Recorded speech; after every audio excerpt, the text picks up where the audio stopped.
Hey Coach, it's Coach Simpson. Appreciate you taking the time to check out my YouTube channel. If you haven't already done so, I'd appreciate it if you would like the video, subscribe to the channel. Trying to continue to grow and put out as much free football knowledge as I can. If you're new to this channel, a lot of my materials can be found in depth over at fbcoachsimpson.com, or you can just email me at fbcoachsimpson@gmail.com or reach out to me in any way. That's kind of the handle I go by on social media as well. I want to talk really this month about something that I've been putting in a lot of materials out about recently, and I've got a brand new material coming out this month, all about formations. You know, as a young coach, I remember hearing an older coach, and he was quoting another older coach who said something along the lines of, plays are expensive, but formations are cheap.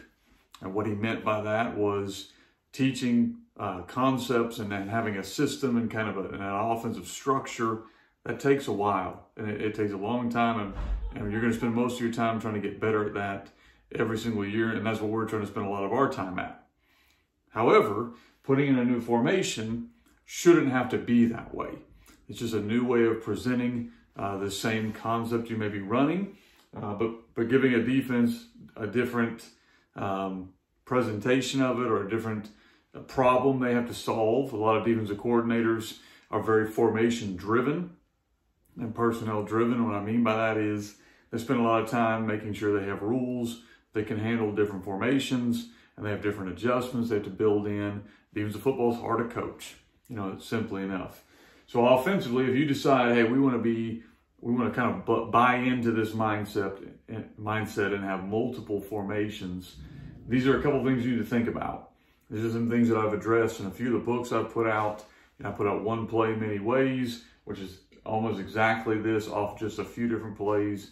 And then the most recent book I'm really excited about is 98 Shotgun Wing Formations. But inside of that, you need to have a purpose for that. You know, a lot of coaches like to do formations and shifts and trades, but they're not always creating an advantage to their offense. In fact, sometimes they're putting their offense at a disadvantage because they don't really understand why they're doing what they're doing. And I fall victim to that as much as everybody else. Sometimes we like to think we're smart as a coach. The reality is, if we're going to use formations, there's a couple of key things we need to think about. And so the first thing you want to think about is, how am I going to be able to do this and keep the integrity of my offense? I don't want to get into all these formations and now there's certain plays I can't run. There's certain rules that change for my kids. You know, that needs to be built into the structure of your plays and your playbook. You know, that kind of structure needs to be built in and taken care of by your rules. And so when we get into different formations, we want to teach our players concepts. Again, I was heavy into that. If you read that One Play Many Ways, the idea that we teach our receivers the concepts of the routes that we're running, so if they end up being receiver 1, 2, or 3, they can adjust their route accordingly. If we're going to run snag, there's certain ways we're going to run it, you know, and we want to make sure our receivers all can run it from number 1, number 2, and number 3. And if they can do that, then we can keep our rules the same and present it out of a bunch look, or a motion look, or an empty look, or whatever it might look like. Our kids understand the basic rules so they can handle formations. The same thing happens with a run game. You know, we run buck sweep. Most of you who've been on this channel all know that. So we want to be able to teach our players, hey, if we're from the guard over, we're gap down backer. You know, and that might be a tight end and a wing, or we may have a slot receiver that ends up over there somehow, or it might be able to, you know, condense down and run it to the quick side. But our kids know the rules of gap down backer, and so now we can just present it differently to a defense. Number 2, it needs to be simple. You need to have simple tags, and that's what that new book is all about. And mine is, I could have put 198 formations in shotgun wing, and my kids are only learning a few different words that talk to them. So it may not be simple on the coach, but simple on the athletes. That's the goal. So for instance, in our offense, our wing, that we refer to as our B, has 3 words or so that talk to him, and they can move him in the backfield, they can bring him in motion, they can flex him out into our trips look, they can do different things to him. So he has maybe 3 or 4 words, our running back has 3 or 4 words, our Y has 3 or 4 words, and all these movable pieces, you start to do, multiplication here. If he's got 3 and he's got 3 and he's got 4 and he's got 4, well, now you start multiplying those out and tagging them around, and now your offense can get into 98 or more shotgun wing formations, and it's really simple for your kids, and our rules do not change. Final thing I tried to address in that book was advantages. What advantage am I gaining, or what am I trying to do with this formation? We have a couple different general concepts we want to keep within kind of the philosophy of our offense. One is we want to be able to run everything out of every set. We don't want to be so easy for a defense to pick up on that we only get an overload and run to the strong side. We want to be able to come back to the quick side if that's what the defense dictates.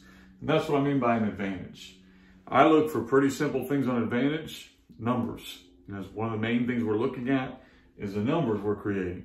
So for instance, if you're looking at this set and you just kind of drew a line, down the middle, okay, you're looking at how many defensive players are over here versus over here.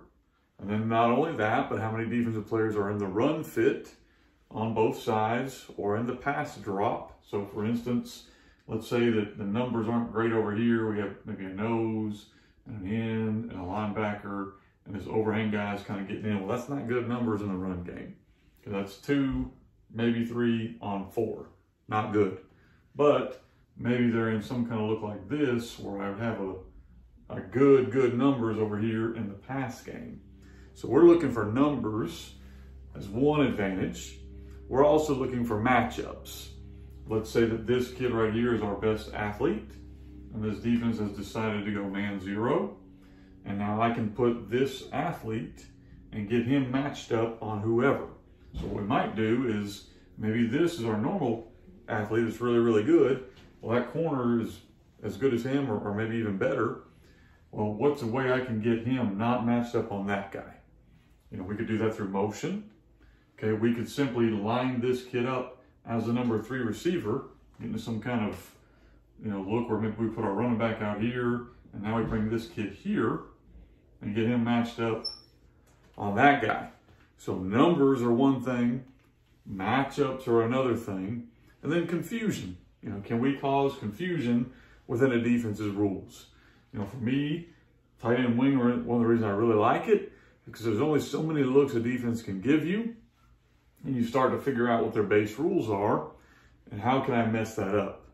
Here's what I mean by that. They may be playing a force player, like a walk down strong safety. He's force. Well, now if we decide, hey, let's go get into an empty look and put a receiver out here, now I'm messing with him. I'm confusing this guy, because is he going to widen out to go cover and change his rules and bring another player into that spot? We're confusing the defense. And so that's the whole idea of that entire book, is 98 shotgun wing formations. So basically the way I walk it down is, here's how we get in this formation, here's our tag, here's the advantages that we think we create, here's what we're looking for, here's some common plays we may run, and here's some things just to be aware of. So each page is pretty clean, pretty simple. I think y'all will enjoy it. Throughout this month, I'm going to be really focusing in on formations on this channel, and some of those I'll be putting up here, kind of talking through them. But the book is available over at fbcoachsimpson.com. Again, if you've not liked the video or subscribed to the channel, I appreciate it. I'm going to try to continue to grow this YouTube channel.